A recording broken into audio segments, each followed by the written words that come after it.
ప్రాణం పోయేంత వరకు కూడా పవిత్రంగా జీవించే, పరిశుద్ధంగా జీవించే.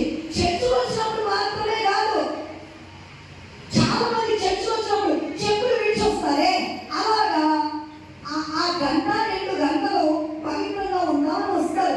చర్చలో కలిపేశాక మళ్ళా చెప్పులు వేసి వెళ్ళిపోయేటప్పుడు ఆ అపవిత్రమైన బ్రతుకుని మళ్ళా కొనసాగించే వ్యక్తులుగా ఉంటూ ఉంటారు చాలా మంది. అయితే ఈ జ్ఞానం, దేవుని జ్ఞానం, పైకి వచ్చే జ్ఞానం పవిత్రమైనది. ఎలా అంటే ఏదో గంటకి 2 గంటలకి కాదు. నువ్వేదో బైబిల్ చదివేటప్పుడు ఆ 5 నిమిషాలు అది కాదు. నువ్వు ఒక్కసారి దేవుని నీ జీవితాన్ని అప్పగించుకున్నది మొదలు నీ ప్రాణం పోయేంత వరకు నిలవబడేది. అంటే ఈ పవిత్రత నువ్వు జరిగించే పెళ్ళిళ్ళప్పుడు ఉండాలి. నీకు ఈ పవిత్రత నీ ఫ్రెండ్స్ పార్టీ అప్పుడు ఉండాలి. ఈ పవిత్రత నువ్వు ఎక్కడున్నా, ఎలా ఉన్నా, ఏం చేస్తున్నా, నువ్వు టీవీ చూస్తున్నా, ఫోన్ చూస్తున్నా, నువ్వు ఒంటరిగా ఇంట్లో ఉన్నా, నీకు అనేకమైన ఆలోచనలు వస్తూ ఉన్నప్పుడు ఈ పవిత్రత ఏమవ్వాలి? క్యారీ అవుతూ ఉండాలి, కొనసాగించబడుతూ ఉండాలి. ఎక్కడున్నా కూడా మొట్టమొదటి పవిత్రంగా ఉంటుందన్న కారణం నేను పరిశుద్ధుని కనుక మీరు పరిశుద్ధులై ఉండాలి. పవిత్రమైనటువంటి జీవితం ఎంతమంది జీవించగలుగుతా ఉన్నాము అంటే నేనేమి తప్పుడు పనులు చేయట్లేదు అంటారు. అదే తప్పుడు పనులు చేయకపోవడం ప్రార్థన కాదు. నీ హృదయం ఎలా ఉంది అంటాడు దేవుడు. మనం అంటాం పైన తెల్ల బట్టలు వేసుకున్నావా, అన్ని పోగులు తీసేసావా, ఇలా ఉన్నావా, అలా ఉన్నావా అని మాత్రం చూస్తూ ఉంటాం. దేవుడు ఏం చూస్తాడంట?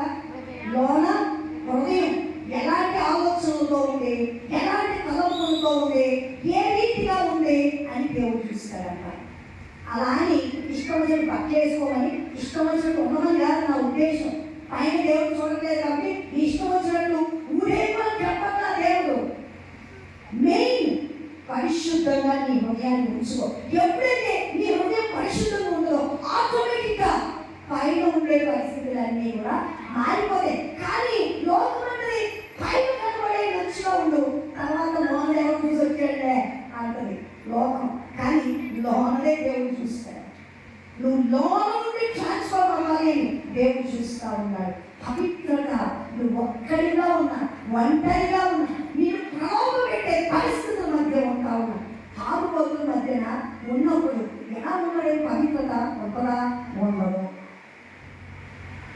కానీ దేవుని జ్ఞానంతో నింపబడ్డావు అంటే నువ్వు ఎక్కడున్నావో, ఏం చేస్తున్నావో, నువ్వు ఏమై ఉన్నావో నీకు తెలుస్తుంది. కాబట్టి ఆ పవిత్రత ఖచ్చితంగా నీలో ఉండదు. ఇంకా నువ్వు ఏ స్థలంలో ఉన్నావు అన్నది మ్యాటర్ కాదు. నీకు మొట్టమొదటి పవిత్రమైనదంట. మరి ఆ పవిత్రతను చర్చి వరకే పరిమితం చేస్తున్నామా?